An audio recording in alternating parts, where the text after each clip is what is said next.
yang perlu disampaikan? Mari kita akan Sayyidina Hamzah dan dengan syuhada Uhud di sebelah sana, Pak. Semua yang panjang nih. Ini yang tadi sudah dijelaskan Jabal Rummat.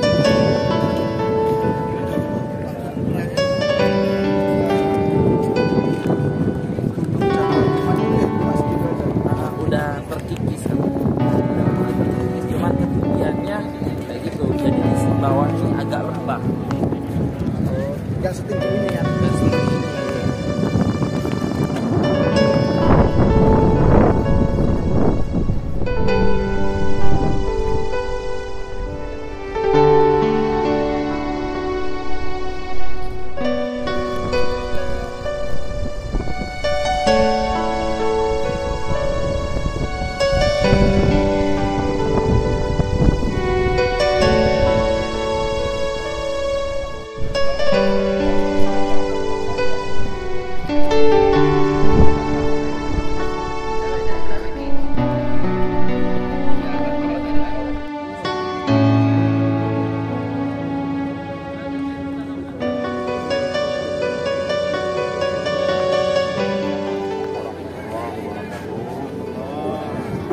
Alhamdulillah kita sekarang ini ada di area-area Jabal Uhud, khususnya tepatnya sekarang kita ada di depan Maqbarah Syuhada Uhud. Nah, di depan ini adalah Syuhada Uhud, para pejuang-pejuang yang gugur dalam peperangan Uhud, Ghazwat Uhud.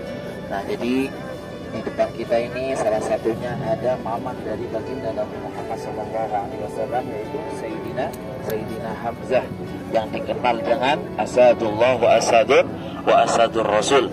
Nah, jadi alhamdulillah kita sebelum itu kita ceritakan lagi kisah-kisah dari peperangan Uhud ini. Jadi alhamdulillah kita lihat di belakang kita, kalau tadi kita lihat dari bus itu adalah Jabal Rummat. Ya, Jabal Rummat, yang mana Jabal Rummat tersebut yang sudah disebutkan tadi bahwasanya Rasulullah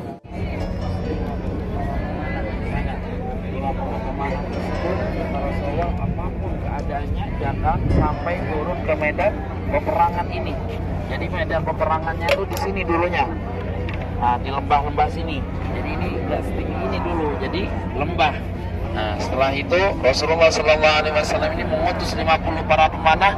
Pada leg pertama ya peperangan tersebut Rasulullah ini mengalami kemenangan ya, mengalami kemenangan.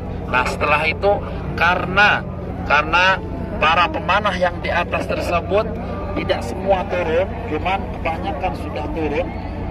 Ketika itu para pemanah turun melihat harta-harta ghanimah yang ditinggalkan oleh kufar Quraisy yang sudah lari. Jadi kemudian ambil barang rampasan tersebut, akan tetapi sebelum itu Sayyidina Hamzah sama para pejuang-pejuang sudah berada di sini, dan juga Khalid bin Walid melihat dari kejauhan dari belakang sana, dan juga para orang-orang kufar Quraisy melihat bahwasanya oh ini ada titik kelemahan dari pasukan baginda Nabi Muhammad SAW, yaitu apa? Yaitu para pemanah yang ada di atas cuman tinggal 5 saja, tinggal 5, yang lain sudah mulai turun. Melihat kelengahan tersebut, ketika itu Khalid bin Walid langsung muter balik, langsung menguasai Jabal Rummat tersebut. Nah, setelah itu baru orang kufar Quraisy ini menyerang kembali pasukan dari baginda Nabi Muhammad SAW. Nah, ketika itu sampai wajah Rasulullah, kening Rasulullah, sampai gigi Rasulullah SAW mengalami patah ya. Patah karena apa? Karena peperangan tersebut tidak siap. Yang awalnya sudah siap sigap, sudah dirancang dengan semaksimal mungkin, akan tetapi ketika Rasulullah sudah tidak siap dengan pasukan yang lainnya, maka keadaan tersebut Rasulullah mengalami kekalahan. Nah, setelah itu Rasulullah dibawa ke gunung sana, Uhud yang di sana itu. Jadi Uhud ini yang dari sana sampai ujung sana. Jadi 5 kilometer panjangnya Jabal Uhud itu. Kenapa dinamakan Jabal Uhud? Karena gunungnya menyatu. Makanya Uhud Ahad, jadi satu, Ahadun itu satu, Jabal Uhud jadi gunung yang satu.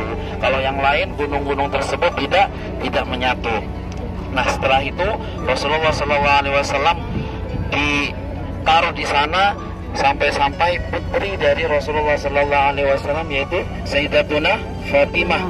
Itu Sayyidah Fatimah membawa Rasulullah ke sana, membakar pelepah kurma, kemudian pelepah kurma tersebut dibakar dan debunya itu ditaruh ke yang luka. Agar apa? Agar darah yang ada di kening Rasulullah ini tidak terus mengalir. Nah, itulah salah satu kisah dari kisahnya Ghazwatul Uhud. Dan juga di Ghazwatul Uhud ini, peperangan Uhud ini, gugurlah paman dari baginda Nabi Muhammad sallallahu alaihi wasallam, yaitu siapa? Sayyidina Hamzah, yang disebut dengan Asadullah wa Asadur Rasul. Kenapa dinamakan dengan Asadullah wa Asadur Rasul? Karena Sayyidina Hamzah ini ketika berperang tidak mengenal lelah. Jadi orang ditebas semuanya, musuh-musuhnya ditebas. Akan tetapi Sayyidina Hamzah ini sangat diincar ketika peperangan Uhud ini, diincar oleh yang namanya Hindun. Kenapa? Karena pada peperangan Badar Sayyidina Hamzah ini membunuh ayahnya Hindun ini. Si Hindun ini memerintah hamba sahayanya, yaitu budaknya yang namanya Wahsy. Wahsy ini diutus oleh Hindun agar mana? Wahai Wahsy, kamu kalau bisa membunuh yang namanya Hamzah, nanti kamu akan saya merdekakan.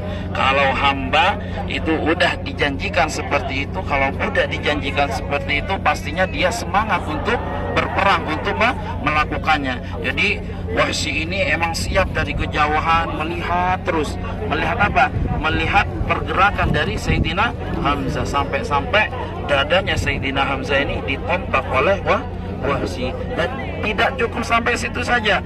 Jadi Wahsy ini sampai-sampai merobek dada dari Sayyidina Hamzah. Dan sampai-sampai hati dari Sayyidina Hamzah ini dikunyah sama Hindun, cuman tidak sampai ditelan.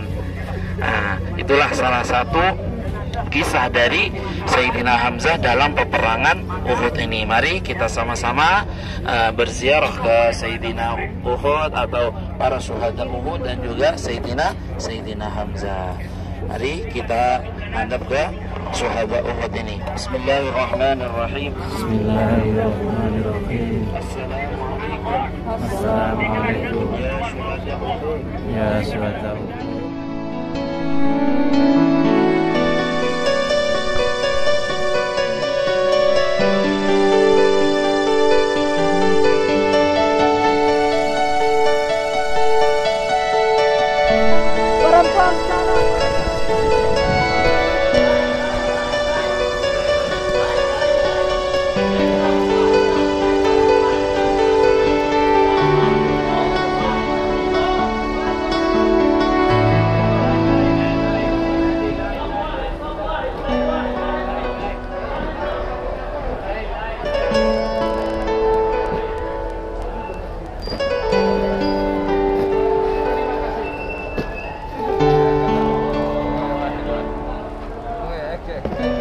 Terima kasih.